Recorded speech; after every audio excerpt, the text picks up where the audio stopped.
Episode 47, the Photon Podcast. We're going to learn all about scanners. For real. We're going to learn everything there is to know about the scanning hobby coming up.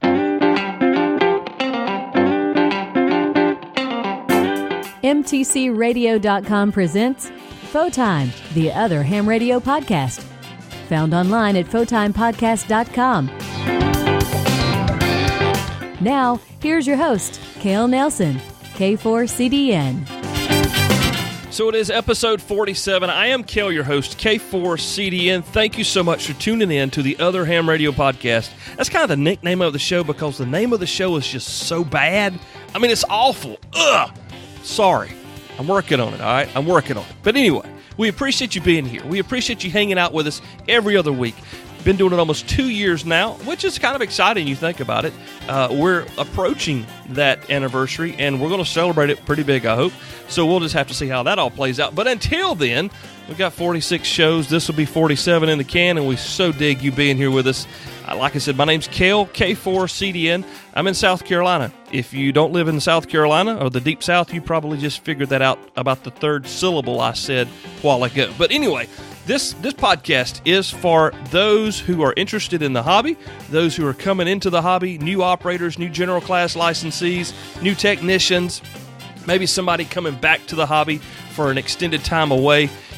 You might have been licensed and operate CW for the last 63 years in your shack. We'll take you.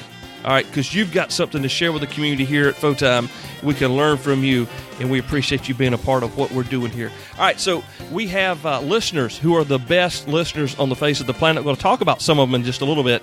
And we also have some great show sponsors coming on before day one. Main Trading Company, MTCRadio.com. They carry what you need. They have it at the prices you want to pay. And if you're shopping online, mtcradio.com, and you see something you want, you see another store, may have something a little less expensive or whatnot, don't disregard MTC. Call them. Call Richard. Call Danielle. Call Tammy. They will price match to the best of their ability and make it worth your while to do business with one of the absolute best shops in America. mtcradio.com. This portion of the Photime Podcast is brought to you by ICOM America and their IC718 HF rig with built-in factory DSP. This is a great starter rig. You're just getting into the hobby. You've just got your general class license. Maybe you need a backup rig for your shack. Maybe you want to put something in a box to make it portable. It's a great place to start, man. It may not be the smallest rig, but it's not the biggest one either, and it works great. And the best part about it for me personally, it's stupid simple to use. You got to check it out. The ICOM IC718, right now on sale at mtcradio.com, under $600. Find the 718 at mtcradio.com.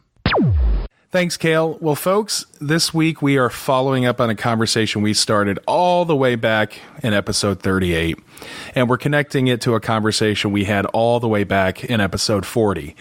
Our guest today is Kevin Thornton, Kilo 5 Kilo Victor November. You might remember him back from the Noise Blankers episode. Kevin, how are you? Hey, doing well, Jeremy. How are you? I am good. I have to tell you, so this morning, my day started with a trip to a chain breakfast buffet place, but unfortunately, it was not Golden Corral. Oh, you're not doing it right then. No, I was not. We were at a place called Ryan's Steakhouse, and it doesn't even remotely hold a candle to the Corral. Oh, that's funny. Of course, we refer to the joke that all ham radio club, meetings are at the buffet at Golden Corral. Ha, ha, ha, ha, ha, right? Well, what's funny about that? My mom actually works for Golden Corral as a fundraiser. Well, if Golden Corral is looking for some sponsorship opportunities, point them my way. Although now I'm starting to think that maybe we should contact them and start having a segment sponsored by Golden Corral. It'd be right in their demographic. Ham radio operators are perfectly in their demographic, no doubt. Well, folks, today we're here to not just talk about Golden Corral, but episode 38, if you haven't listened to it, was all about listening. Ham radio is about two-way communications, but we have a lot of listeners that just listen, either using shortwave radios or maybe using ham equipment to receive. But primarily, we covered pretty much all of the spectrum that's usable. And when I found out Kevin's background and how he got his start in amateur radio by being a scanner I'll call you a scanner operator. That makes it sound more tactical. There you go. But basically, Kale and I had the idea. It's like, we got to get back on with these guys and talk about scanning, because scanning is such a huge topic in and of itself. Yeah. I mean, so basically from a spectrum perspective, when you're looking at the market, that kind of covers everything from about 25 megahertz to about 1.3 gigahertz. No, right? Yeah. Yeah, you got it. Gigahertz. So Kevin, why don't you tell us a little bit about your background with scanning? Yeah, sure. And I think, a lot of ham radio operators probably have a similar background. It may not be truly with scanners, but I think a lot of, at least the radio operators that I know, got their start listening in some capacity. And for me, I was listening one day to one of those AM/FM shortwave radios that they used to make back in the 70s. My dad had one, and I was listening and tuning the old analog dial, and I came across some guys who were talking about the weather, and they kept referring to themselves with letters and numbers. And I asked my dad, who are these guys, and why are they talking all these letters and numbers? And he said, oh, those are ham radio operators, and that's their call sign. They're referring to each other with their call sign. I said, well, I want to do that. That's cool. And so that's how I got started into ham radio. The next step, though, was I want to hear more of this. How can I do that? And well, he took me to the Radio Shack in Little Rock, where I grew up, the Radio Shack at Baseline and Geyer Springs. I still remember it to this day. I saved up enough money to get a scanner, and it was a Pro 2006 scanner that is still in service today. It's sitting right here in front of me. And so I started listening to the scanner, hearing more and more of these guys talking about the weather with their letters and their numbers, and eventually got my ham radio license out of that. But scanning has never left the hobby for me. It's been part of it since day one, and I enjoy it as much today as I did when I started. I would have been probably 14 years old when I got this scanner, this Pro 2006, and so that would have been, the 1990, something like that, maybe. Wow. Yeah. So it's interesting to hear you say that you still have that scanner in service, because scanning has changed radically over the last 10, 15 years. Mm-hmm. Its ability to listen to things has changed a lot. And in fact, I have it dedicated just to a couple of categories, I guess I'll call them, in the scanner hobby. Used to, I could hear everything on that scanner, and I could not hear my neighbor's cordless phone. No, I could not. I could not hear that. Okay, nod, wink, wink. But I mean, literally, you could hear cordless phones down at 46 megahertz. Yep. And 49 megahertz on this thing, and you could hear police, and you could hear I could hear Little Rock Police Department. I even was able to hear them when they switched to 800 megahertz analog. I could still hear them. I could hear airline pilots. I could hear military air conversations, and you could just hear everything on that scanner back then. But with the move to digital, these old-timey analog scanners have a more narrow function. And so I've dedicated this Pro 2006 to military air listening. That's its sole job. I say military and civilian air. That's its sole job. And a lot of the guys that are listening who own the Pro 2006 know just how good it is on that VHF AM. It has really good ears. And so it's like it was made for that band. And so it serves me well in that capacity, but that's about, all I can hear these days, at least in my area. Well, before we jump down the road of equipment too far, because we always like to talk about gear and rigs and knobs. Yeah. Like I said, you have 25 megahertz to 1.3 gigahertz. That's an awful lot of spectrum. What are the types of things that a person is generally going to be able to listen to on a scanner between those two frequencies? Well, I should preface this by saying it depends on where you are, because, as you mentioned, the switch to analog to digital is happening. In some places, it's happening faster than others, and that will determine what you can pick up these days. If they've gone digital, doesn't necessarily mean that you cannot hear them. There are scanners on the market market that can pick up those digital signals. So I just want to preface that, that it depends on where you are and what the agencies in your area are doing with their radio equipment. So, that said, in that frequency range, you can hear everything from low-band VHF military communications, which, by the way, can be an excellent indicator of propagation conditions. So, propagation is not just for the ham radio operators, right? You can turn on your scanner and tune it down to some of the lowest frequencies it can receive and see what you're hearing and get a pretty good idea of what propagation is doing. As an example, I can hear some of the Army ranges out in the western part of the U.S. I'm in Northwest Arkansas, and I can tune down to around 40, 41 megahertz sometimes and just let it search. And when I start picking up signals, it's usually from out west, and it's some of those military bomber ranges. And that gives me an indication that, hey, propagation is pretty good on low-band VHF. So I might want to turn on 10 meters, for example, and work some 10 meters on ham radio. So way down on the low end, you can still hear some military stuff in the clear and analog. Of course, you can hear airplanes. You can hear air traffic control. You can hear the pilots themselves as we kind of move up the spectrum. You can hear military air communications as well. So in Northwest Arkansas, there is actually a refueling track that runs right over Northwest Arkansas. And almost, every day I can hear the KC-35 or KC-135 tankers orbiting and fueling various planes. And, if you know those frequencies, you can hear that too.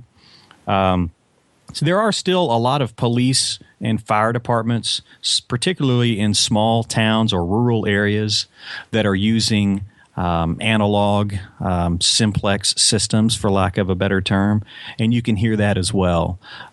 So if you're in if you're not in a big city, you can probably hear your police department, your volunteer fire department, and ambulances making their runs. But it's going to depend on where you live. Kind of taking it back to where I started, it's going to depend on what your situation is with your agencies in your area. So a lot of it's going to take. You might have to do a little bit of research, to figure out exactly what you're going to be able to pick up in your region. Well, and of course, you've already covered such a wide amount of content. There's a lot of other stuff that's out there to listen to, and we won't deep dive into it yet, because one of the questions people are going to ask is, how do I find where stuff is? And yes, there's the confusion of, is it analog? Is it digital? Is it trunking? Is it encrypted? There's a lot of these things that really go into this. And I'll tell you myself is when I was young, I, like you, had a little analog Radio Shack scanner. It's funny you mentioned listening to cordless phones, because my parents figured out that they could listen to me and my brothers on the phone when they thought we were getting in trouble with my little scanner. But so, when everything went from analog to trunking, I kind of got out of it because I was like, that's complicated and I'm getting busy. Mm-hmm.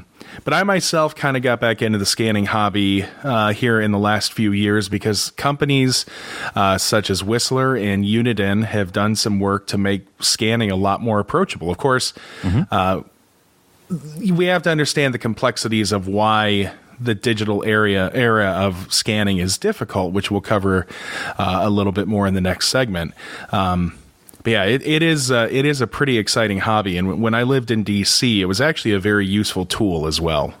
Yes, and I'm glad you brought that up, because as I was thinking before our conversation about the ways that I use my scanner, utility is exactly the word that I came up with. It is a tool for me. Whether I'm in traffic and all of a sudden the interstate comes to a stop, I want to turn on the scanner and kind of hear what's going on. I can hear about the accident that's 3 exits ahead of me, and maybe I want to get off on the next exit to avoid all that mess. Or here's an example. When I have friends coming into town, of course, this is showing my true geekdom. When I have friends who are coming into town and they're going to use the regional airport here in Northwest Arkansas, I'll go park in the parking lot and turn on the tower and make sure that their plane is on time before I even go up to the terminal. I can hear their plane land. I say, hey, tell me your flight number. and I'll know their flight number ahead of time, and I'll just hear it coming in. So that's another way you can actually have a utility, as we're calling it here, for the scanning hobby. No, it's interesting because it in some ways, between being able to listen to public safety, I myself, like you, when my wife was traveling, I would sit in the cell lot and listen for what was happening with the plane, and she would almost, when she would call to say, okay, I'd be like, I know. I'm already on my way. I'm already on my way to come get you. But the scanner is kind of a tool that gives you a little bit of like a 360 degree view of what's going on around you. It really is a tool that gives you a lot of utility through providing situational awareness of things in and around you in your community. And it also can provide some enjoyment when there's some dramatic things going on. Sure. So when we get back from the break, we're really going to break it down to try to understand this analog versus digital thing, and LTR and EDAX and APCO Project 25 and, all these different things when we come back. This is Jeremy KF7IJZ with Kevin K5KVN.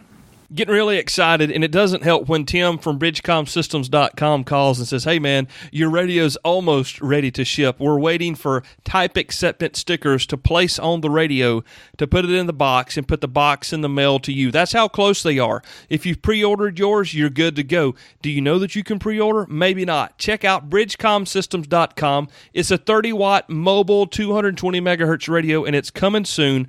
BridgecomSystems.com. All right, and we're back. Jeremy KF7IJZ with Kevin K5KVN. You must have lucked out to be able to get that. I'm assuming that's a vanity. It is a vanity, and I could not believe that it was available when I got it about 10 years ago. I was first licensed as KC5LDC back in 1994, and I had that one for about 10 years or so, and then I said, I don't think, maybe I can get me a vanity. Couldn't believe it was available.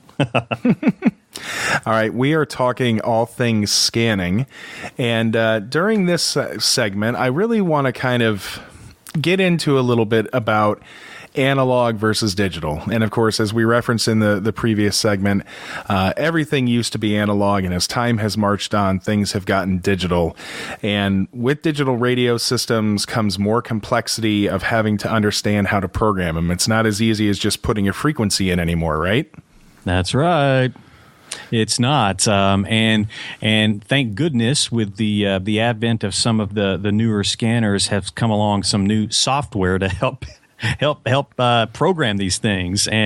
But no one should let that be a barrier to entry of the hobby, because there are a lot of software packages out there, free and paid, that can help you program the scanner for what you need in your area. Now, everybody's situation is going to be different depending on where you live, because, an agency in Atlanta is going to have a different setup than an agency in Las Vegas. You're going to need to do a little bit of research, but the software will help you. The software is your friend. Now, I know some guys, though, and Jeremy, you may be one of these guys who likes to program it manually anyway. Are you one of those guys? Not for a scanner, no, because I still...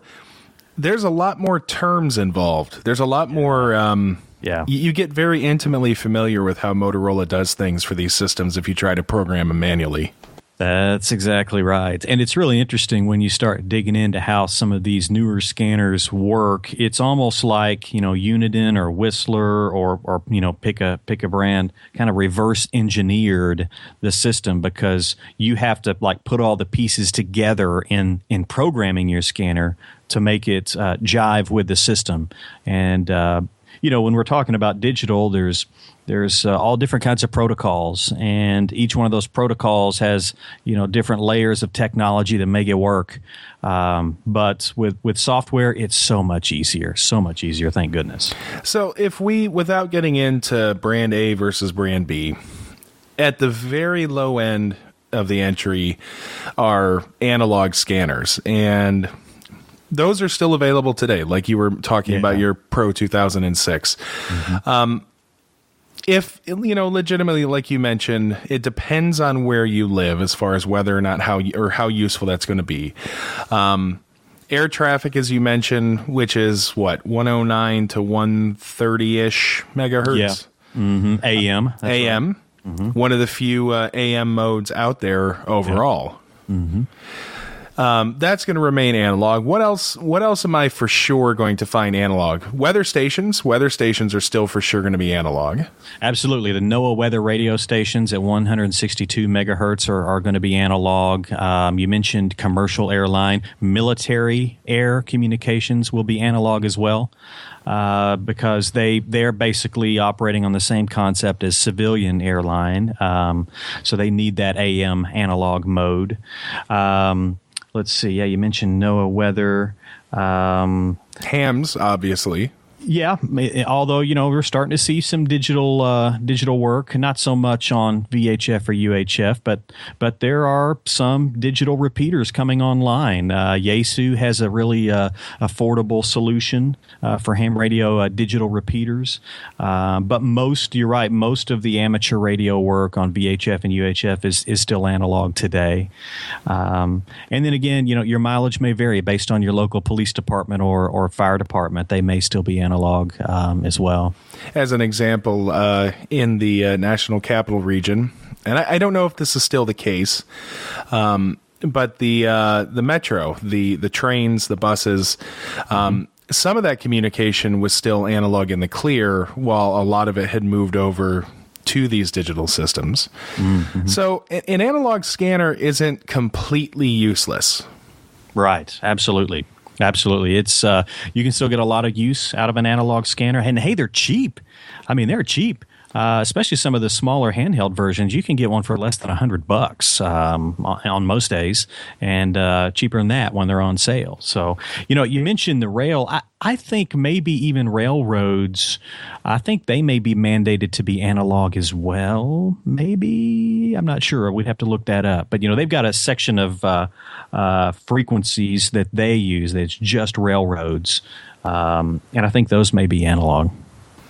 You just mentioned a handheld scanner, and that's actually something, shame on me, I got ahead of ourselves, started talking about analog versus digital. But from a form factor perspective, pretty much scanners, it seems like, come in either handheld or what I guess you could call a base or mobile. Do you want to talk a little bit about that, what you might normally find in a handheld versus a base? Yeah, sure. For the most part, the guts inside of a mobile or a handheld are going to be the same. The exception may be the size of the speaker. Typically, on a mobile scanner, you're going to have a little bit larger speaker. Handhelds are going to be a little smaller, but they're both going to function the same way. They're going to have the same guts, the same receiving circuitry inside for the most part. So it's really going to depend on the space that you have. I had a handheld mounted in my truck for many years. I only recently switched to a mobile. Just because I wanted to upgrade some things, and got a particular model that had a remote head option that I really liked. So, even in your truck, you could use a truck or car. You can use a mobile or a handheld. It really depends on the space that you have. So, when you start thinking about handheld versus mobile, I would say think about where you're going to use it most often. Is it going to be in your car? If so, how much space do you have? Do you need a physically smaller unit like a handheld? Or if it's just going to be sitting on your desk at home in the corner of the room, then I would recommend a mobile because it has a larger speaker and it'll just sound better in the room. So there's some things to consider there. You could also hook up an external speaker if you're an audiophile and you really like things to sound good. There's all kinds of options in terms of external speakers to make the audio sound very good. So it's going to be up to your individual taste, I think, whether or not you go with an HT or a mobile. And then both of those form factors are available in analog only and the analog digital models, right? Right, that's right. They so far, most of the I'm trying to think. Actually, I think all of the manufacturers right now have two versions of each one of their models. They're going to have different model numbers, so you'll have to pay attention to that. But they will have a certain, I'm using air quotes here, model and it'll be available in a mobile version or a handheld version. Again, same guts inside, so you're gonna. They should have equal, receptive capability, receiving capability should be equal on both. It's just a matter of where you're going to put it.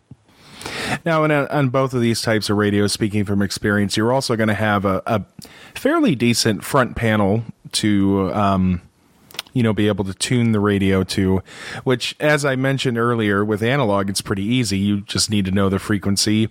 Maybe there's a PL tone or something similar on there. But when you get into the digital world, it's not that simple, is it?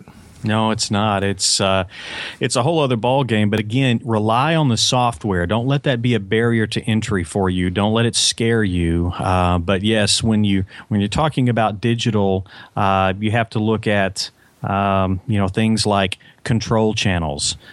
Using air quotes again, these big words now in scanning, control channels, which is basically a digital signal that is being broadcast nonstop from the tower to sync up all of the radios on that system. And so you have to tell your scanner, for example, in some instances, to go listen to that control channel. That's the control channel for the system I want to hear. And then your scanner will be in sync with the system and know what frequencies to tune to as units key up. Okay. But again, that's all kind of done in the background. If you use software, you just tell it the control channel, what kind of digital system it is, and the frequency of the control channel, and it'll do the rest. But it's not as simple as, just punching in the frequency. And I mentioned earlier, you can program these things manually with all these varying factors for digital systems, but it's just much easier to use the software. Well, what's interesting, we call them scanners, right? And mostly because back in the day, you either set a frequency range and said start here and wind up here, stepping, 100 hertz along the way, or here's a favorites list, scan through that quickly. But this concept of just scanning to discover stuff in the digital world is a little bit different. I mean, it's not like the old days where I had the radio going and be like, oh, you won't believe what I heard, because the radio isn't just picking up stuff like that. Like you said, there's a lot more variables. I think when we talk about digital, you'll hear... Actually, I'm about to sound ignorant. I'm about to say something that might be ignorant, which is not the first time today. But some of the things that you'll hear about in modern scanners is they do something called EDAX or something called LTR, which are systems that I think are older digital or pre-digital systems. I don't know anything about them. What I really know, I'd say the most about, is the modern APCO Project 25. Phase 1 and Phase 2. And I think by and large, APCO 20 or Project 25 probably has the largest critical mass in today's world for digital, like public service communication systems. Do you think that's accurate? I think it is, yeah. Project 25, or P25 as it's often called, is mandated to be used by all federal agencies. And I think that kind of cast the first stone to say this is going to be a standard. Now, not everyone has adopted it yet, but for all federal agencies, they're supposed to switch to P25. I don't remember the deadlines or the timelines for when that is supposed to happen, but I think I would think that's probably why we see so many P25 or Project 25 systems out there. So I think you're right. Yeah. Because, I mean, there are other digital systems. I think NXDN is one that some people have used. Moto Turbo, which amateurs would also know as DMR or digital mobile radio, is another type of system that folks use. But what's interesting is when you do look at digital scanners, for the most part, they only advertise being able to do EDAX, LTR, and the Project 25s. I don't know that you can buy a scanner that does NXDN. I don't know that you can buy a scanner that does, some of these other obscure digital modes. I remember in the past there was a system that was digital that their big selling point was that nobody makes a scanner to listen to us.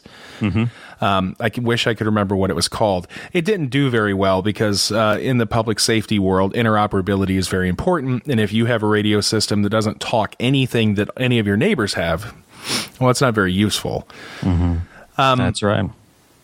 But yeah, I mean, it's interesting because these little words really do matter as far as knowing what type of scanner you need to buy. Actually, I just realized there's another really important concept in scanning that kind of predated digital that we forgot to mention. Do you know what it is? I think it's trunking. It is trunking. Right? Hey, what do I win? I have had a long day. I am screwing this interview up left, right, and center. No, you're good. You're good. Yeah, trunking, predates digital, but it was one of the first things that kind of threw scanner listeners for a loop. And what trunking did was try to maximize the available frequencies on a system. Back in the old days, police department might have 4 different frequencies, but they were all operated or received and transmitted, rather, from the same tower. I'm just kind of hypothetically describing a system here.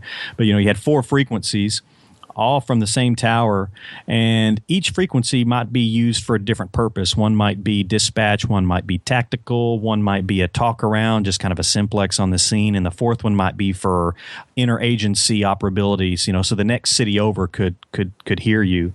But the thing was, if someone was on the tactical frequency and tying it up, well, then you're out of luck. You can't talk because there's somebody using that tactical frequency. Well, trunking came along and said, okay, I'm going to take these 4 frequencies that you already have a license for, you've got antennas for, you've got transmitters for. I'm going to take those 4 frequencies and kind of skip around all 4 of them at any given time, so that at any moment when someone keys up a microphone, I'm going to find a frequency of those 4 that is not in use and let you use it. And so agencies were like, wow, this is amazing. We can almost, double, triple, I'm not a math person, maybe quadruple our capacity by making this a trunked system. Of course, scanner manufacturers back then, this is probably back in the early 90s, maybe? I hope I'm right on that. I think it was like mid-90s, like 96 to 98. Yeah.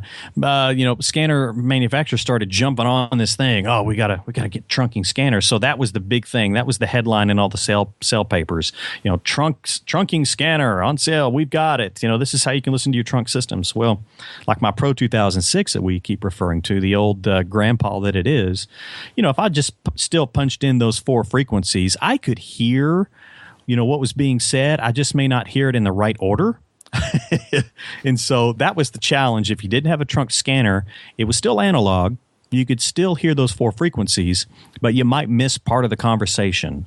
And so what the trunk scanners did, I'll try to keep it short, was they would listen to that control channel that I mentioned earlier, a control channel that was constantly sending out a digital signal saying, okay, it's kind of like it's an air traffic control system for those 4 frequencies that I described. It says, okay, you're next, and then when they're done with you, we're going to go to you.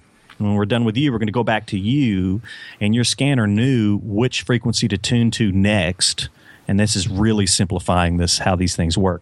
But that in essence is what trunked did, and it was a game changer for not only public service agencies but for the scanner hobby too. But no, the trunking was interesting because in Seattle when I lived there. In 2010, they still had 800 megahertz analog trunk systems. And so with holding my FT60, right, my ASU FT60, I could tune to those frequencies, but I would hear 20 seconds of a conversation and then some silence, and then 10 seconds of another conversation and then some silence, because it's literally moving the radios to move the conversation around to available bandwidth. What's interesting about this is still a key technology in today's digital radio systems. Project 25 absolutely relies on trunking to maximize the utilization of the number of channels allocated to your service department. That's right. It does. It's still the root of many of these newer digital systems. And so, thank goodness, these scanner companies can continue to take advantage of the technology that they had already developed.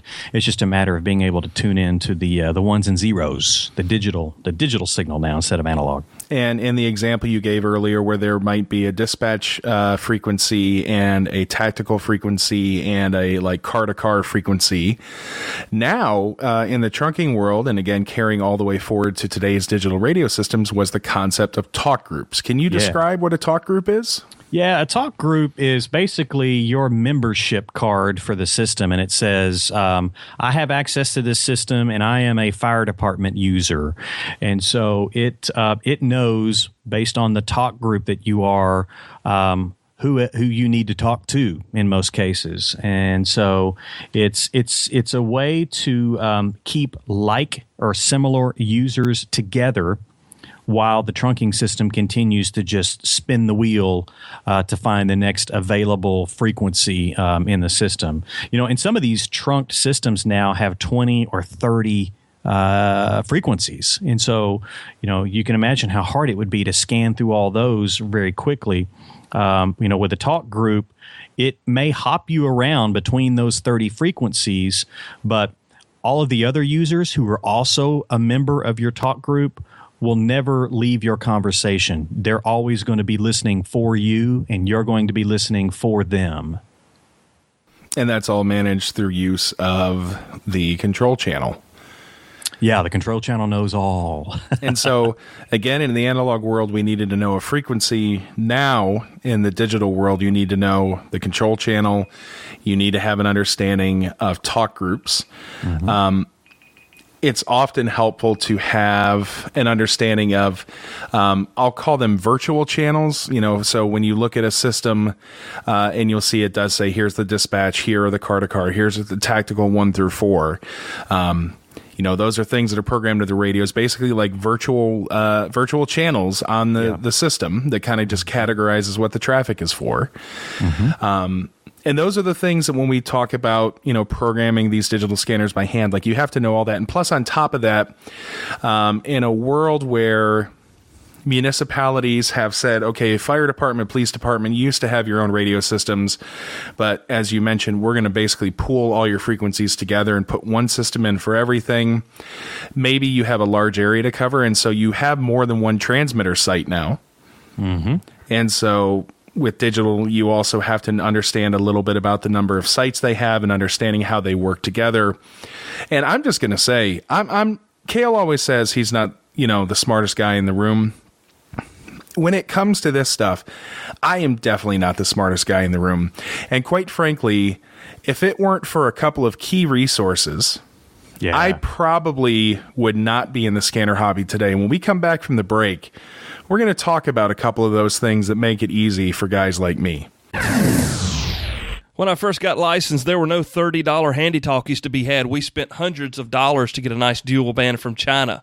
Now everybody's prices have come down, but some of the quality has gone up in some, and it's faltered in others. I got to keep talking about this one because it continues to surprise me every single day that I use it. I got a note the other day from my buddy Justin.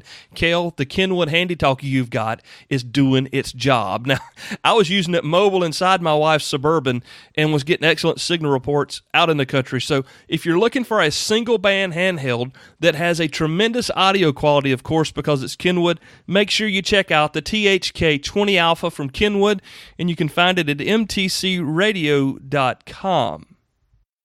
All right, you're back with Jeremy KF7IJZ and our guest Kevin K5KVN talking about all things analog and digital scanners.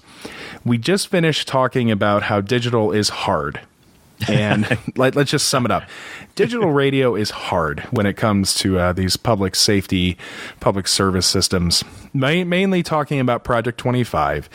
And we haven't even talked about the fact there's actually 2 flavors of Project 25 out there. Mm-hmm. So 2 big things happened in the last 10 years that made scanning more accessible to people. And I would say probably the most important thing out there is a website that started sharing information and had a very active community of users who were going out and trying to figure this stuff out, to try to get this control channel and these talk groups and all this other information and share it with the community. What, you know the website I'm talking about. Oh, it's got to be radioreference.com. .com. Gotta be. And I tell you, they are like you said. I am also definitely not the smartest guy in the room when it comes to some of the technicalities behind some of this. And frankly, if you don't know the talk group number or you don't know the control channel, it's very, very difficult to mine that information on your own. And that's when a community effort comes to play, like radioreference.com. And I hearken back to the days when I would subscribe to the publications and newsletters of guys like Larry Van Horn, who has been around for ages and would compile frequency lists and publish great articles on how to find cool things to listen to on your scanner. I would get the newsletter from Karma, which I think was their name, Karma. It was a monitoring group out of Chicago who would publish a fantastic newsletter with frequencies and ways to receive things and to tune antennas just right to pick up certain frequencies. And nowadays it's all done, on forums and in databases on places like radioreference.com. And I will say a lot of the newer software just ties right into Radio Reference. You can say, yes, I want this system for this city. Go get it, please. And it will go to radioreference.com. If you have a subscription, you do have to have a subscription. And it will download that into the software, program your radio. It's brilliant. It's brilliant. And I think that's one of the most useful things, right, is they have this database for the entire nation. There's another technological change that came around that it was also a game changer, which was actually the thing that made this accessible to me. But before we talk about that, there were a lot of different software packages designed for programming, like these Unit and Bearcat scanners and the formerly GRE scanners, where you had to have all this information. They got all the data from Radio Reference. You went through, you select, I'm in Cincinnati, Ohio. I want to hear the Cincinnati Police in Hamilton County, and you're just, kind of checking a box in that software, and it takes care of all that difficult programming stuff for you to the radio, because the radio didn't know how to talk about those things at the time. Mm-hmm. It didn't know what a county was or what police meant or anything, but a lot of these other third-party software applications made that really easy for people. Yeah, it sure did, and it took a difficult task and made it so much better. And really, at the click of a button, you can update your scanner. I've got one of the newer Whistler models, and it has a little SD card in it. And so it's as simple as that. You can put that SD card in your laptop, download the information from Radio Reference, and then just plug that SD card right back into the scanner, turn it on, and voila, you're done. And so that's that. I think without that, there would be a lot less people buying and listening to scanners without that resource like radioreference.com. And what makes radioreference.com so valuable is the members who contribute information. And every time I talk to a scanner hobbyist, I'm saying, hey, have you published anything to radioreference.com lately? Because the data on the website is only good as the information that people put into the website. And so and that information comes from various sources. I've seen guys who actually work at the police department. They're the radio technicians for an agency, and they'll publish their stuff on radioreference.com and say, hey, here you go. Here's our talk groups. Here's the control channels. Here's everything you need to know. And they'll update the database. Now, one thing that is happening with sites like radioreference.com is, as the analog systems switch to digital, some of the older systems in the database are not being deleted. And that's important too, because you don't want your software to go grab outdated or dead systems into your scanner. That just takes up space, and it takes up time when you're scanning. It'll slow you down, right? It could. It's milliseconds, but added up over time, it slows down your scanning. And so, it's important. I urge everyone that's listening to, if you use radioreference.com, take a few minutes and browse your county and just see, hey, yes, is that still okay? Yes, that's still active. Oh, that's an old one. I need to tell them to delete that one. Submit it through the website. There are volunteer admins on that site who do a terrific job of keeping everything up to date as they find out about it. Again, the information on the site is only as good as the information that is put onto the site by users like us. And one of the things that's really interesting about Radio Reference is there's not another site like it. I mean, no, I don't mean this to have a negative connotation, but I mean they have the monopoly on this data, but it's also it's perfect. There's not a lot I think people would change. I mean, it's right. You would be hard pressed to come up with a better solution to the problem. I agree. Now, I kind of referenced this earlier when I said there was another advancement in the scanning hobby that was a game changer. And if you go back to the year 2010, maybe 2009, 2010, Uniden released a revolutionary product. Do you remember what that was? Home Patrol. Home Patrol. And yes. Home Patrol matters because with a Home Patrol, you didn't need to know any of this stuff. You didn't need to know analog or digital. All you needed to know was your zip code and that you wanted to hear the police or fire or aviation or CB or whatever. And the current generation of scanners out there, all the flagship models from Whistler, which was formerly GRE, and from Uniden, have this feature where, number one, they're getting an entire copy of the radio reference database, and you don't have to pay for that with these scanners. That subscription is included. Yes, it is. That's right. And that those databases are updated very frequently, at least weekly, if not more often. Mm-hmm. But you go into the radio and you put in your zip code and tell it what you want to listen to based on service. Most of them have the ability for you to be able to do the deep dive programming and the discovery. But for the Home Patrol in particular, which now the Home Patrol was the original version, there's now the Home Patrol 2, which does its big feature was that it does Project 25 Phase 2. But man, it blows the scanning hobby and blows it wide open, makes it available to anybody. Yeah, it really made it easy. In fact, when those first came out, I never owned one, unfortunately, just kind of never had an opportunity or a need to get one. But when they first came out, I was scratching my head like, how in the world does that work? This is black magic.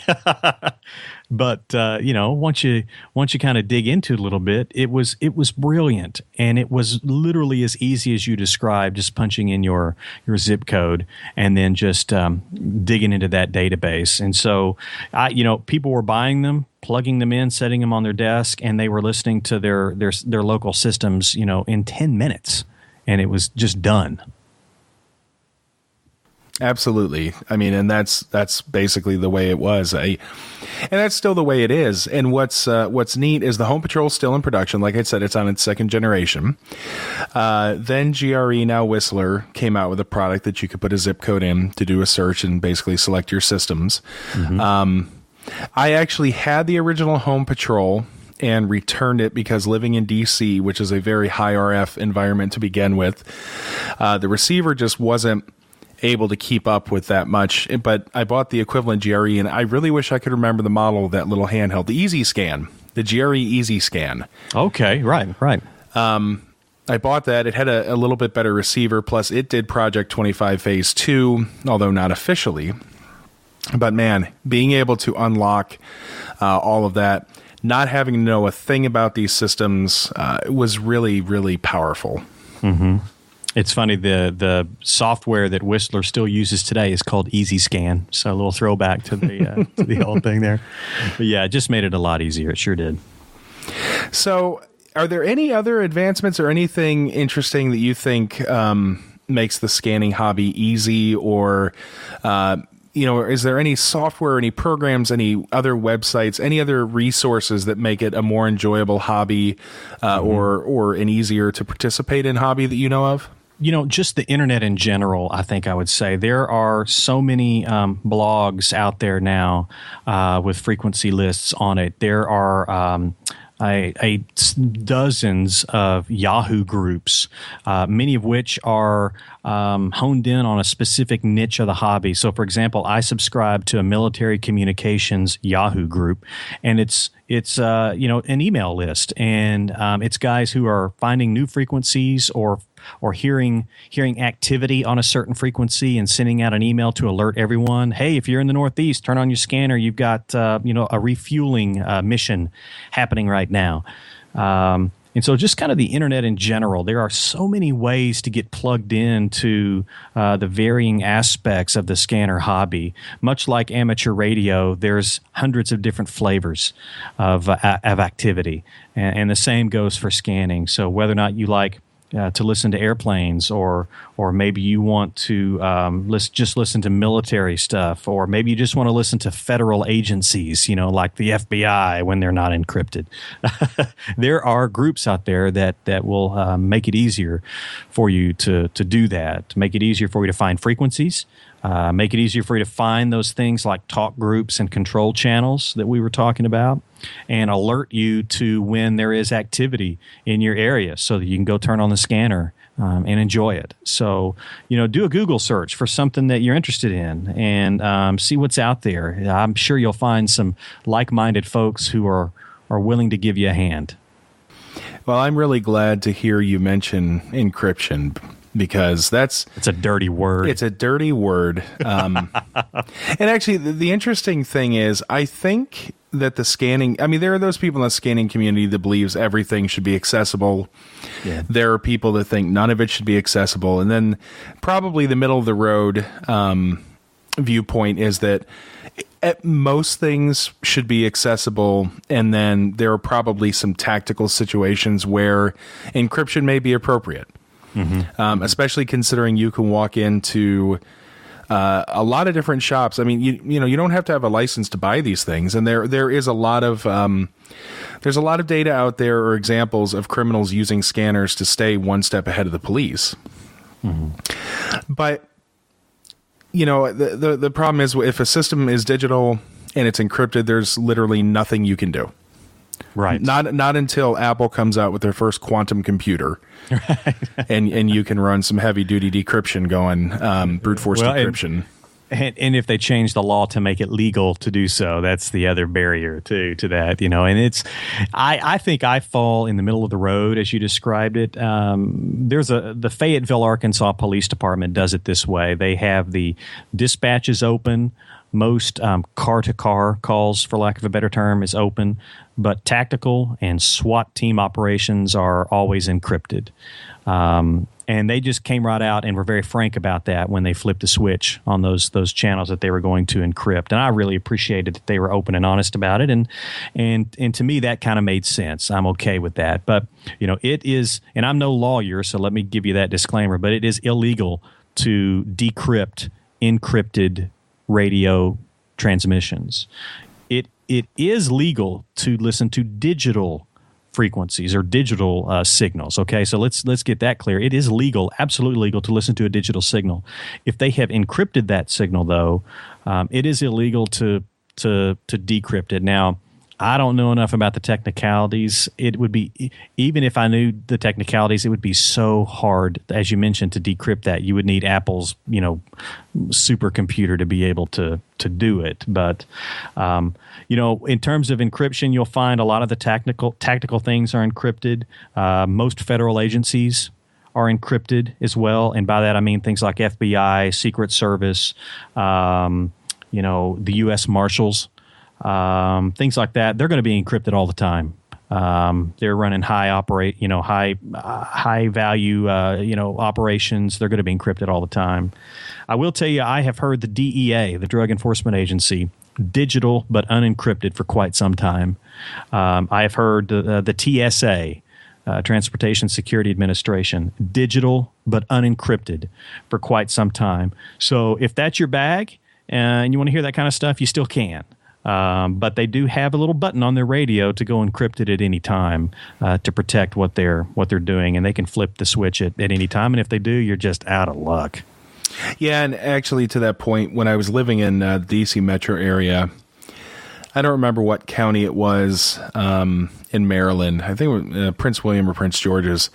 But everything from the school buses to, the cops on the street, everything went encrypted. And it was quite a controversial topic. And the first people that were up in arms about it were reporters and folks who worked for newspapers and whatnot. Because we didn't cover that, but there are folks who rely on a scanner as part of their professional toolkit. Absolutely. I was a radio reporter for a while, early in my communications career, and we had scanners in the newsroom. They were absolutely a source of information for us. And there was a lawsuit recently in Little Rock, Arkansas. A couple of citizens had sued the city of Little Rock because they went encrypted with their system. I think that suit is still pending as of today. I could be wrong, but that made news around here. And so, and I know that's not an isolated incident. There are several people who think that everything should be open. And so it's something that public service agencies are grappling with. One way that I've seen some handle the situation, you mentioned reporters, they'll give a radio to a news agency. And so, even though their system is encrypted, they'll just, give the local newspaper, one of their radios to sit in the newsroom so that they can hear what's going on. And to them, that's the public's ability to be able to listen in to the system. So I've seen that as a solution. But for the most part, I've seen a lot of radio companies use that as an excuse to sell an encrypted system and say, well, gosh, if you don't want people to hear you, you need to buy our product. Oh, yeah, and I'm sure they make a lot of money for their efforts. Yeah. Yeah, it's interesting because this hobby also, when looking at the public service agencies, and when places do go full encryption, there does become the question of, without the ability to independently observe what these organizations are doing, that bad things could in theory happen, because if nobody can hear what they're doing, nobody can hold them accountable. But that's far too deep for this program. But again, I bet most people didn't realize that the scanning hobby had so much drama and contention in it. That's for sure. It's like getting to Golden Corral on a Thursday night and finding that there's no steak left in the steak bar. And there's a 30-minute wait. Forget it, I'm leaving. Yeah. Well, at this point, we've kind of covered roughly what there is to listen to. We've covered, a little bit of difference between analog and digital. We've talked about some good resources that are invaluable, both from the perspective of information online as well as radios that make this really easy. When we come back, we're going to finally answer the question that almost everybody always wants to know. We're going to actually talk equipment. I mean, we're geeks, right? I mean, hams love equipment, so we have to talk equipment. Did I lose you? Nope, still here. Sorry. Okay, sorry. Obviously, I wasn't. Sounds good to me. I obviously wasn't that compelling. I thought you were tossing the break, but hey, sounds good to me. Let's do it. All right. When we come back, we will talk more about equipment, and then we're going to ask the question, what's the most interesting thing you've heard on a scanner? Ooh. Yeah. Okay. Yeah, that's a good one. All right. We'll be back. It is that time of year again, and if you're looking to buy some gear, you're going to Hamfest. You're saving your pennies, you're going through your couch, you're trying to find some funds to buy some fun stuff at the Hamfest. Make sure you look out for Tim and the Bridgecom Systems banner. He's going all over the country to show you his brand new gear for Bridgecom. They got their mobile, talked about it a minute ago, got their handheld. I've got one, works great, and our club uses the Bridgecom 220 repeater. It's flawless. You need some 220 gear. Check out bridgecomsystems.com. All right, this is Jeremy, KF7IJZ, with Kevin, K5KVN. We're talking all things scanners. We've covered a lot of ground, don't you think? I think we have, and hopefully we haven't lost anybody. Stay with us, okay? This is an easy and fun hobby. Trust us. It is. As easy as pushing buttons, and we're coming in on the home stretch. Yeah. All right, so let's talk equipment. And because I mentioned the Home Patrol, we'll start there. One of the things that sets the Home Patrol apart from pretty much every other scanner in the market is that, first of all, it's this rounded corner blob. It's not a box. It's slightly bigger than a handheld and significantly smaller than a mobile or like desktop radio. Runs off AA's. But its major selling feature, as far as being a consumer-friendly product, is it has a big color touchscreen on it. And this is before touchscreens were cool in radio equipment, kids. Yeah, it was, yeah. So I'm actually trying to look right now because this is one of the things I always forget how much stuff costs. So the the Home Patrol 2 available for about between $400 and $440 depending. And that's a pretty good chunk of change. Yeah, it is. Yeah, that's in line with I'd say that's mid to upper end pricing right there. Yeah, and they've got to be, aren't they like the only one that has that big screen? Yeah, they are. And I think that's it. Yeah. And so I have a Home Patrol 2. And it's actually my travel scanner. I actually, every time I travel anywhere, I take that thing with me. Oh, that's cool. And that actually last summer when we were staying with some friends in Kansas City, and it actually came in handy because there were some kids like lighting off some pretty big fireworks in the middle of like a very dry season. And, I got to listen to the police chase the kids around the neighborhood. Yeah. That would be an excellent travel scanner, though, now that you mention it, because, again, it's as simple as keying in your zip code. So if you know the zip code where your hotel is, I mean, you're on, in 2 minutes. That's a great idea. You know what other feature it has that's really awesome? What's that? I can plug a GPS receiver into it. Oh. And as you drive, it'll automatically update your location data. Okay. I didn't realize that one had that. I always thought that was one of the coolest innovations on some of the earlier Bearcat scanners.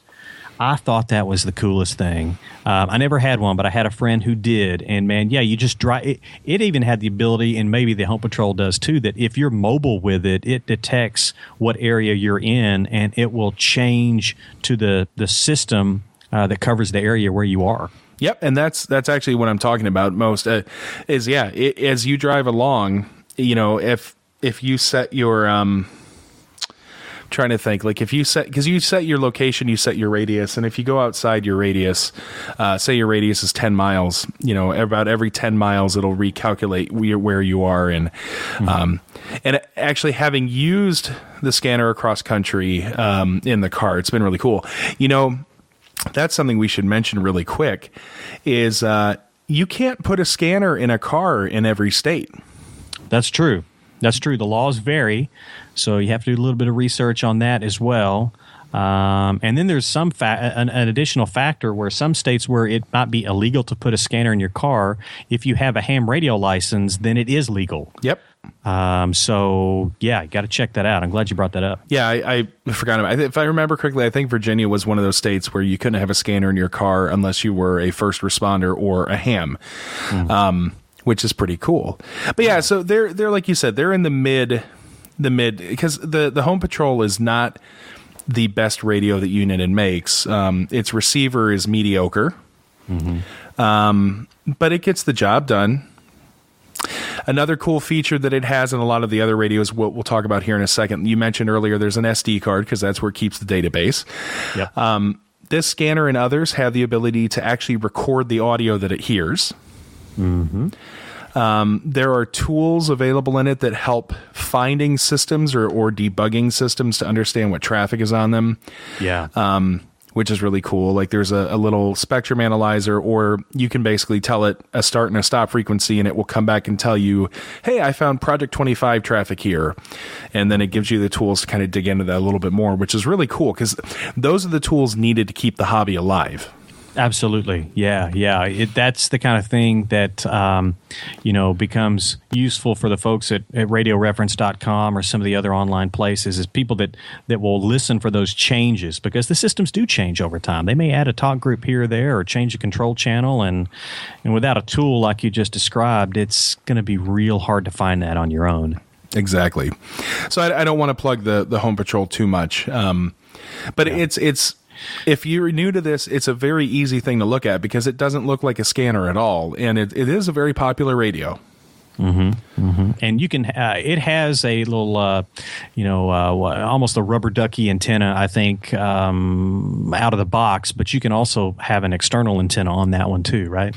Yep, it has an SMA connector on the side, and it does come with a fixed rubber ducky. I usually run it with. Actually, this is the one thing that's really sad. Radio Shack used to sell an 800 megahertz rubber ducky scanner antenna, and I'm sure there was nothing special about it, but it is the best performing mobile or portable antenna that I have for my scanners. Nice. So, again, that's kind of the middle of the pack. And I started there because that radio is ridiculous easy to use. But so, 4 to 440. But what are some good, if I want to listen to all this new digital stuff, what's kind of the entry level digital radio? Yeah, I'm trying to think what the new model numbers are over on the Whistler side. So, Whistler took over the GRE intellectual property. They own all the GRE brand, which was also co-branded with Radio Shack scanners. So there was the PRO series, and there's still some that are available today, like the Pro 197 or the Pro 97. You can find it out there on eBay for pretty cheap. And it was one of the first digital trunking scanners that Radio Shack and GRE made. Both of those, I have both of those. It's the 197 is the mobile version. The Pro 97 is the handheld version.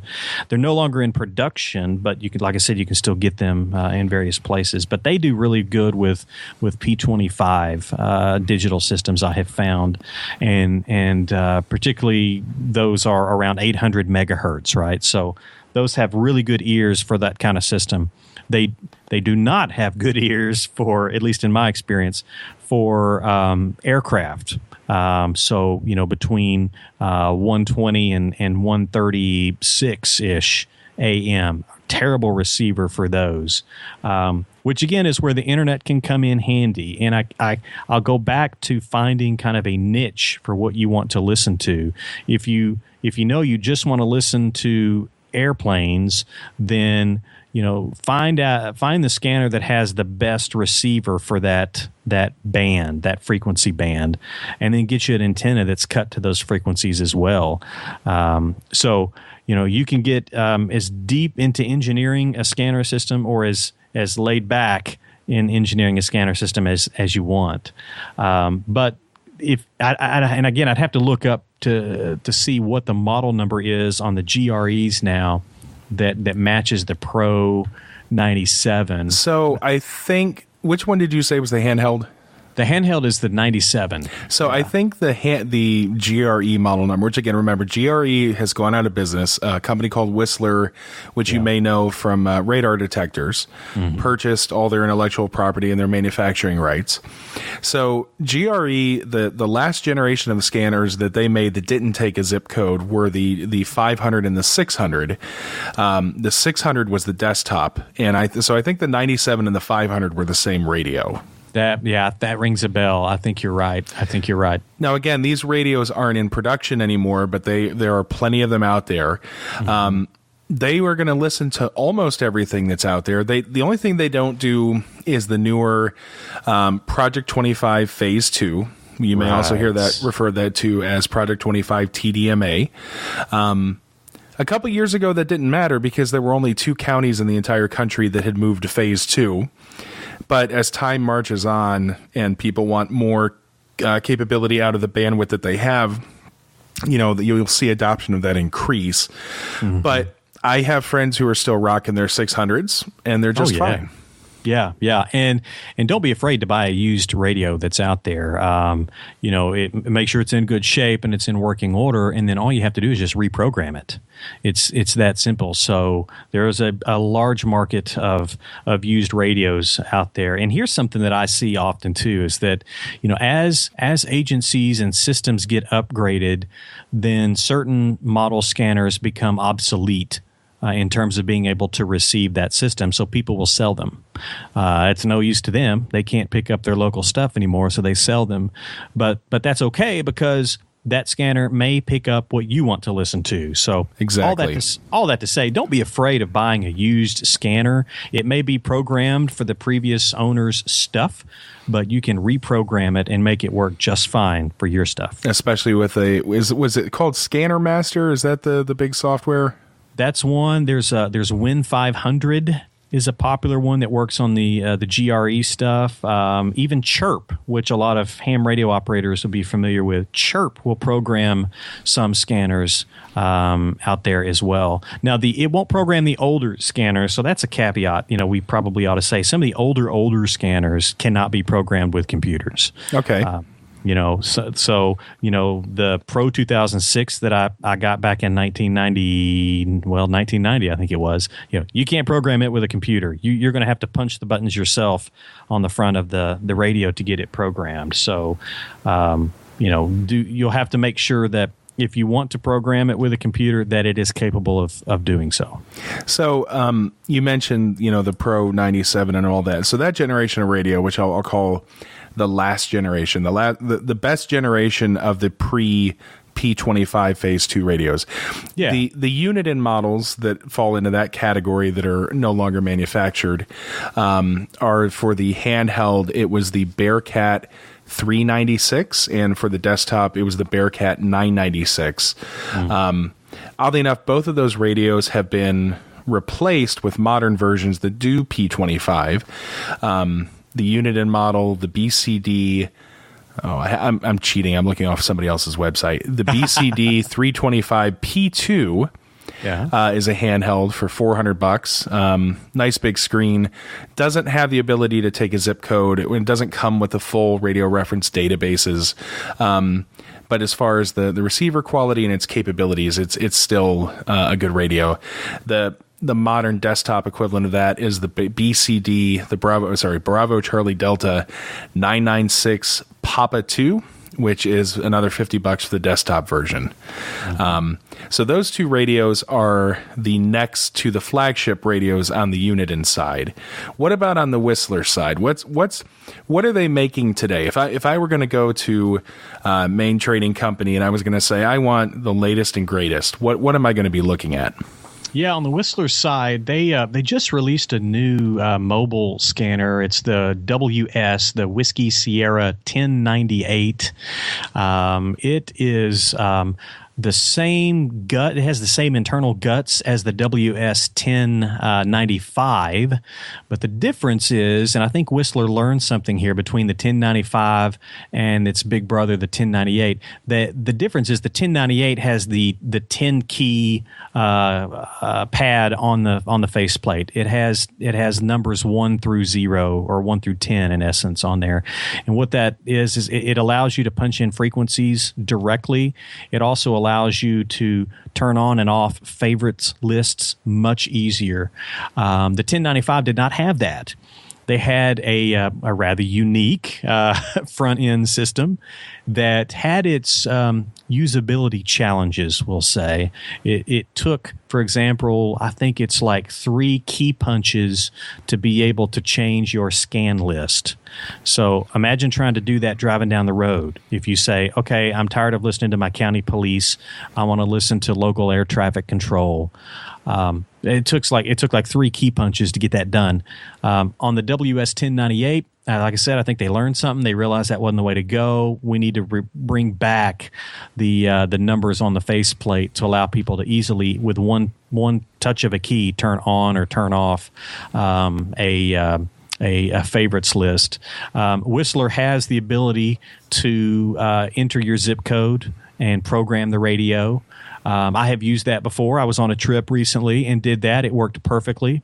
It had me going within just a couple of minutes hearing the local police department where I was. It has an SD card, and that's where it carries the database. It has a USB port that is how you can program it. If you don't want to take the SD card out, you can program it with a USB port. And something we haven't touched on is the firmware on some of these units. Oh, yeah. Whistler, Uniden, they both do this to where just like your computer, the operating system gets updated every so often, and just like the apps on your iPhone or your Android phone, those apps get updated from time to time to make them more efficient and to squash some bugs. Same thing with scanners. These Whistler radios have that USB port, and you can download the latest firmware on a laptop or a computer, plug that USB into the computer, and voila, it's like you're getting a brand new scanner. You've got more functionality. In some cases, they increase the sensitivity on a certain frequency band, or they realize that, oops, we forgot this in the step in the programming, the steps to program it, so they'll fix it. So that's something to keep in mind too, is that as these scanners age, these newer scanners age, we'll have the ability to kind of keep them alive a little bit longer, I hope. At least that's my personal hope, through updating firmware. So if I ran a scanner company, do you know what I would do? You would give them out free. No, you don't make money that way. I'm actually serious about this, because I think Uniden was positioned... I'm going to say this. This is my opinion. Uniden radios, in my opinion, look nicer than the Whistlers, but I think the Whistlers tend to have a slightly better receiver. I think you're right. Whistlers also have a feature where you can get the pre-discriminator audio out from the radios by default, and that's... The average person isn't going to care about that, but that's an important feature if you're using a computer to do decoding or logging, or there's some other interactions which is beyond the scope of this episode. But anyway, if I ran a scanner company, I would sell a base chassis, and I would sell you the scanner, and you would get analog for free. Maybe you get Project 25 Phase 1 for free, and then I would sell you a license to unlock other decoding methods. I like that. So if you wanted to have your scanner do D-Star or System Fusion, or if you wanted your scanner to be able to do DMR, which is not terribly different from P25, or you wanted to do NXDN, you could unlock those or pay for extra software to add those capabilities. Uniden, in some of the radios, you have to unlock some of the advanced analysis tools. Mm-hmm. And it's like a $50 license, and once you have it, it's in there, and it's in there for good, and it's useful. But I was really hoping that with the latest generation of Uniden scanners, we would see them doing that. Now, I'm jumping all over the place, as I want to go back to the Whistlers. They also have a handheld that did what, like you said, they added the 10-key support, the WS1088. Yeah. So the desktop the is about 5 to 520. The handheld is about 450. Mm-hmm. In that price range. And I would say, not to put in I'm not getting compensated for a glowing review of Whistler, but, they do tend to be just a little bit more pricey than some of the other models. But for me, so far, the Whistlers that I have owned have been just solid as a rock, and the audio sounds so good. It's the best sounding audio I've ever heard coming straight out of the box. One of my other favorite features of the Whistler, and this is stupid, but it's a nice little thing. There is a multicolored LED that you can program. So if you're listening to the police, you could have it flash red and white. Red and blue. If you're listening to ambulance, you could have it flash red and white. Yeah. I know it sounds really silly, but when I had the Easy Scan, the Jerry Easy Scan, I use that all the time so I could tell from across the room what I was hearing. Mm-hmm. That's awesome. Yeah. Now, granted, like Uniden and their flagship models had the ability to change the background color of the screen, and to give everybody equal billing. So the two flagship Uniden models, the handheld is the BCD 436 HP. All the great functionality and receiver and all the technology, etc., but with the ability to type in that zip code. USB, has an SD card for programming, gets the data from radio reference, all that great stuff. Runs off, I can't remember if it was 3 or 4 AA batteries. I had one for a short while. I ended up getting rid of it because I just never really... At that time, I didn't need a portable. I wasn't traveling or anything. And then later, of course, I picked up the Home Patrol 2 because it's just so darn easy to use. Mm. But Uniden's flagship, the BCD 536 HP, again, similar radio as far as capabilities as the 436 handheld. But it has one feature that really sets it apart. Now, I full disclosure, I own this radio. I have owned this radio since they first came out, and I'm going to kind of knock Uniden just a tiny bit because everything that could go, I'm sure do you own one? No, but I know exactly what you're talking about because I was going to buy one until the issues came up that I think you're about to describe. So this radio, if you buy one today, is fine. More or less. There was an issue where I had to send the radio back because the headphone amplifier inside of it was faulty, and they replaced it and sent it back, gave me a 3-year warranty. I was a little frustrated that they repaired my radio rather than replacing it with a radio that didn't have the defect, but whatever. That wasn't even the worst thing, though. The worst thing was the big selling point for the 536 is it comes with a Wi-Fi adapter. There's a USB port on the back, a USB host port. And the big killer app feature for this is that they were going to have an app you could download on your smart device. And you were going to be able to listen to your scanner from anywhere. You know, if you set up the networking correctly, you could listen to it while you're off your network. You could listen to it on your home network. But that feature took 2 years, at least a year and a half for that feature to materialize. Yeah. It's to the point. Actually, I just drugged my 536 out of the basement. I haven't since I moved here. I've been in Cincinnati a year now. I hadn't unpacked it because I was so frustrated. But I saw the app was available, so I unpacked it, updated all the firmware and whatnot, and it's actually pretty cool when it works. I have I have an iPhone, but I will admit, like leaving my scanner downstairs in my office and going up to to listen to it over the phone at night is actually really pretty cool. Like when it's there, it is worthwhile. Couple of other black eyes the radio had is it was supposed to have all these advanced analysis features for helping you find these different systems and things to listen, but those weren't even activated for a year plus. Actually, yeah, at least a year and a half. And those were features that were all literally written on the box that weren't there when the radio shipped. It's a great radio. Its receiver is a lot better than the Home Patrol. Its receiver is at least as good as the GRE Easy Scan, which became the Whistler WS1080. If you want to program it through the front panel like the other ones, you can. But overall, man, Uniden just dropped so many balls.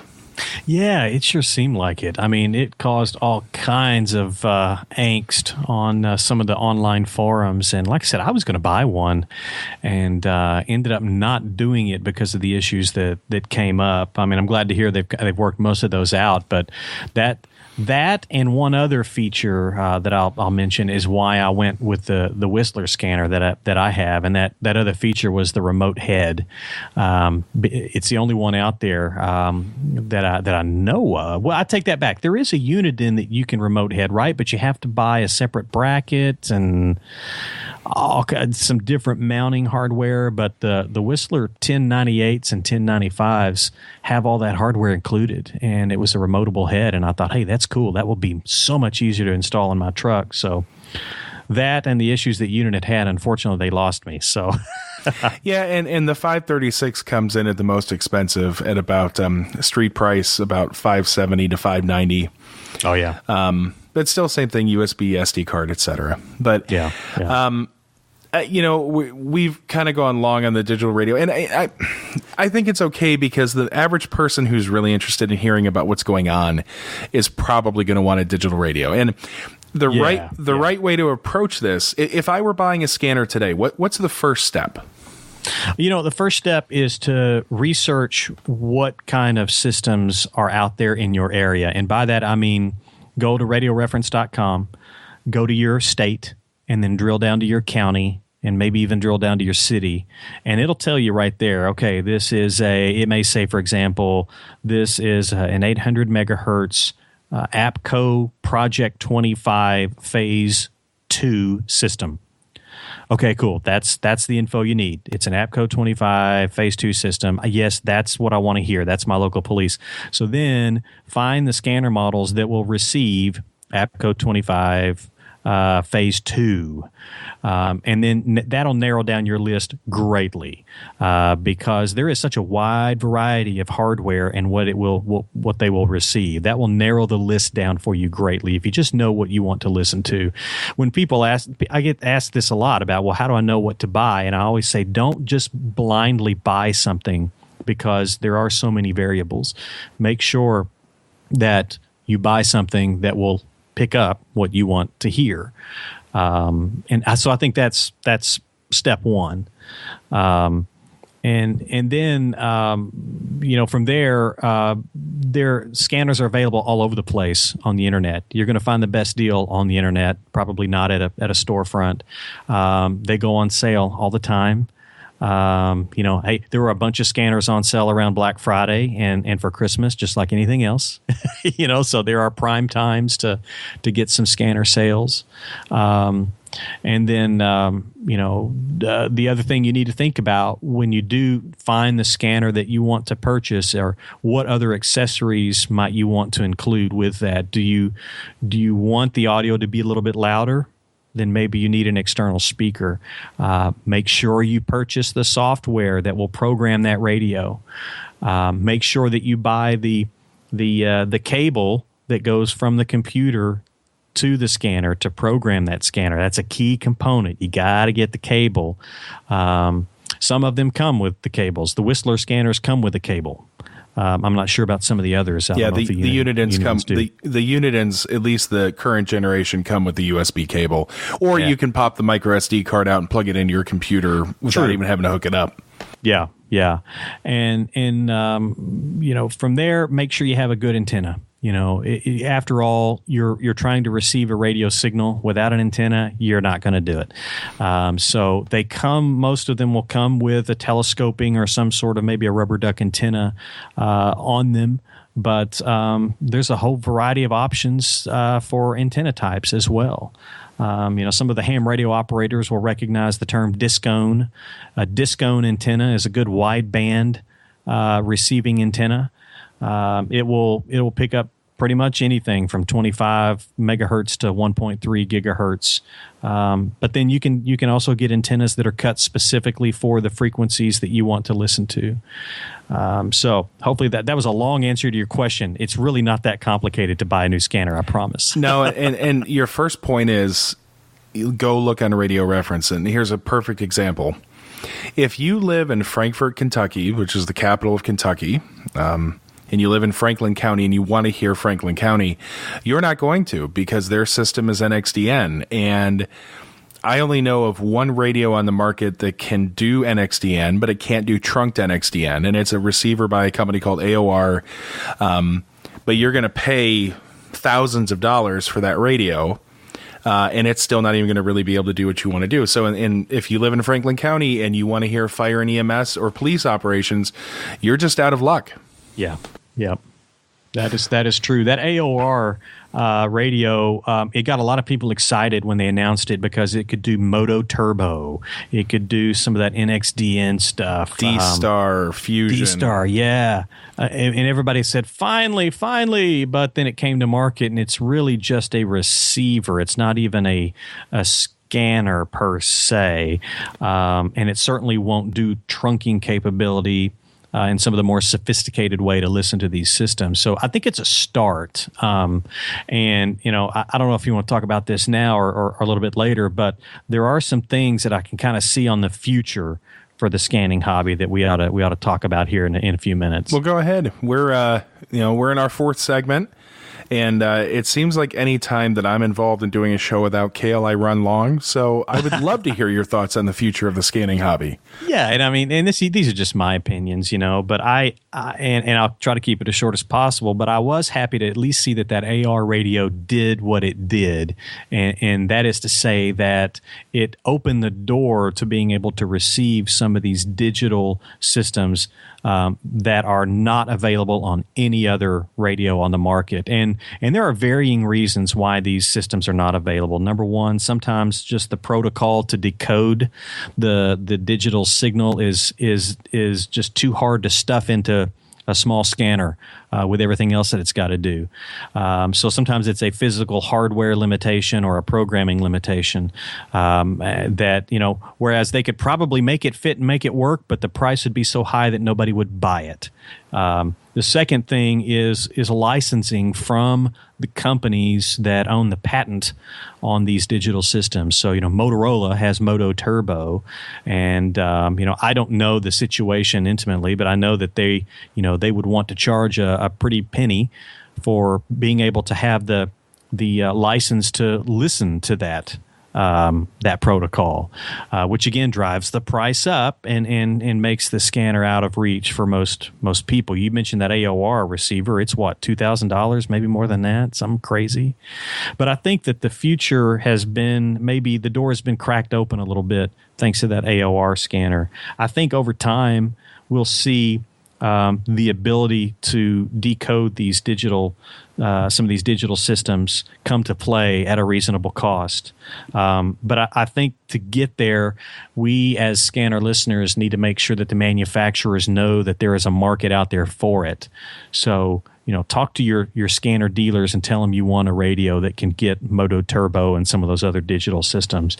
Email Uniden and Whistler and some of the others and tell them that you want a radio that can do it, so that they know that there's a need for it and that people are willing to pay for it. I think it's still a few years off for all the reasons I just mentioned, but I think that we'll get there, especially as some of the newness wears off on some of these systems that have just been coming on the air.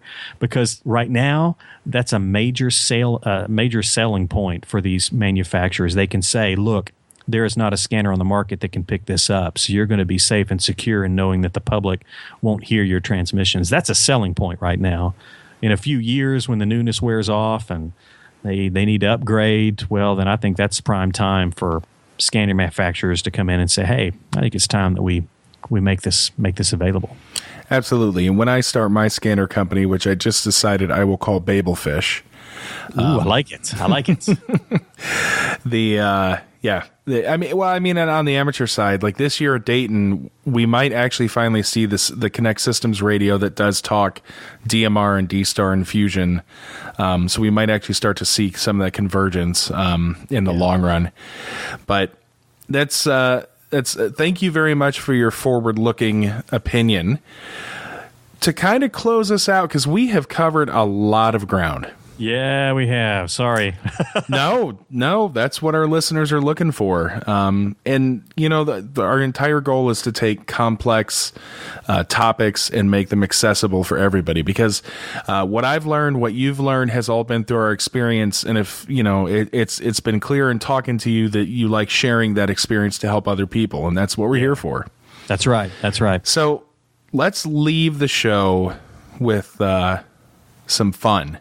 Okay. What is the most interesting thing you have heard on your radio? Oh, good question. Because when you have a scanner, you can hear some very interesting things. I have heard everything from crazy fist fights in the middle of the street to action-packed car chases, blow by blow being described on the radio as the cops were chasing folks.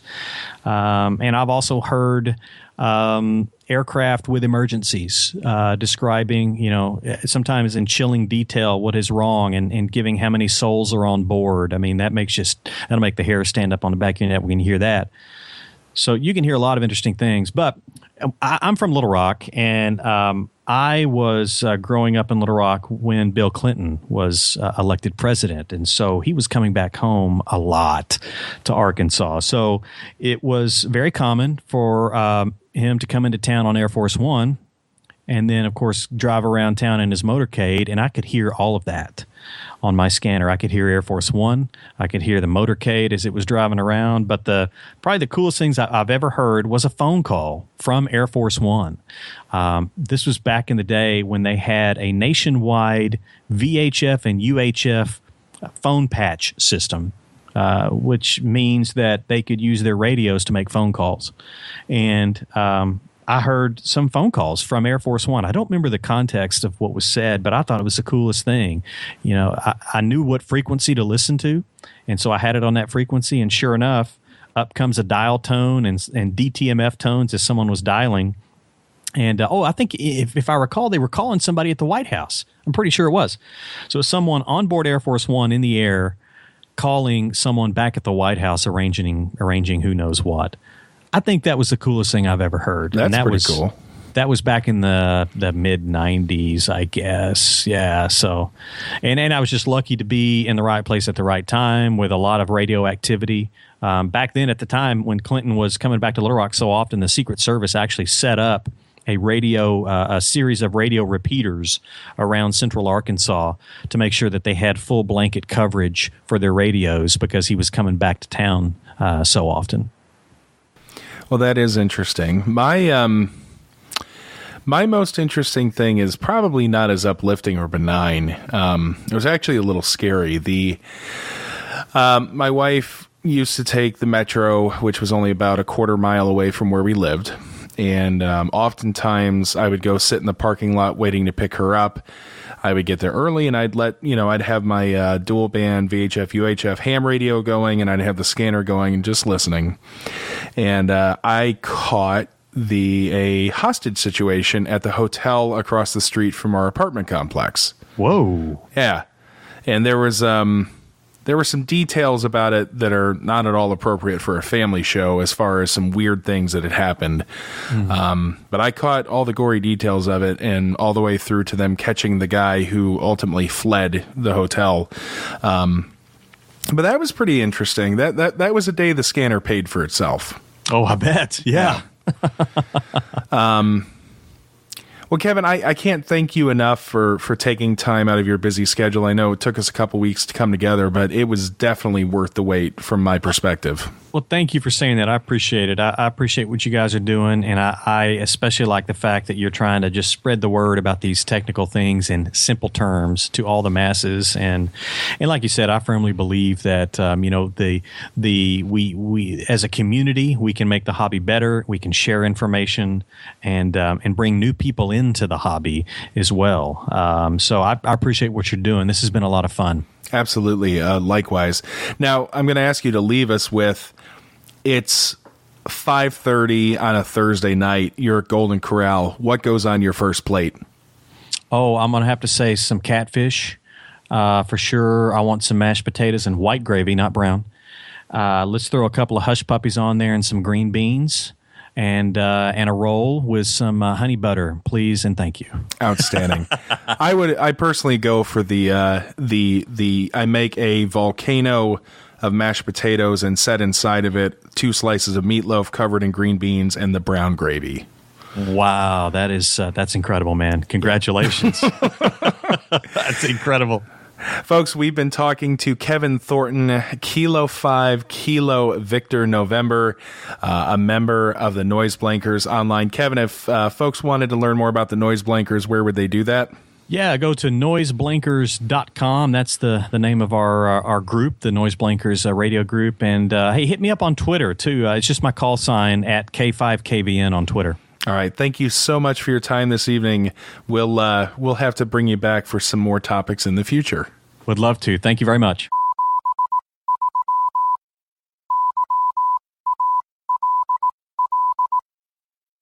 Yeah, so we're going to wrap up number 47. Thank you. Thank you both, Jeremy and Kevin. Appreciate you being on the program. Nice to have you back, Kevin. And, of course, I'm sure we'll want you guys back in again. If you're not familiar, go back and check out the show we did about ham radio satire. You'll love the Noise Blanker guys. A lot of fun there. As I was producing this program, putting it all together, post-producing it, we call it, I got a notification. Kilo Fox 4 November Oscar Delta is following us on Spreaker. Hey, man, thank you. Appreciate you being there. Got an email the other day. Had a conversation back and forth with Mike Thurman from North Carolina. Jacob Lee, Kilo Echo Zero Golf Yankee Charlie. We love communicating with our listeners. Guys, if you have some questions, comments, please don't hesitate to either post them on the show notes page as a comment. You can leave a review for the program. You can email us there. You can follow us and comment and tweet back and forth with us on Twitter. We're on Facebook. We want to hear from you. We're excited to hear from you. Whiskey Zero Lima Eka Papa, Jeremy Runner, Pastor Mike from up in Ohio, Kilo Delta 8 Sierra Romeo Fox, Whiskey Zero Charlie Bravo Fox, Kilo 2 Mike India Kilo. I could spend 30 minutes thanking everybody for following us this last week or two. I don't have that much time, but I just want to say thank you, and we want to participate. If something's going on, you got a question, you got a show idea, you want to be on the show, think you might have something to offer the audience, let us know, man. We'd love to hear from you. You can find it all on the website, photimepodcast.com. Again, thank you to Jeremy. Thank you to Kevin for coming on. Glad those guys could get it together. I think you really enjoyed the program and definitely dug a lot of deep rabbit holes and went down and found the answers in them. Appreciate you guys. God bless every one of you. Hope you have a wonderful week. Thank you again for spending your time with us here on the Photime Podcast. And we'll be back in 2 weeks to do episode number 48 as we rapidly approach number 50. So keep your ears on regarding that. Catch you next time. 73, y'all. Thanks for listening, downloading, and subscribing to Photime, the other ham radio podcast, presented by mtcradio.com. To subscribe, comment, share, or review, visit our show site at photimepodcast.com. Till next time, 73, y'all.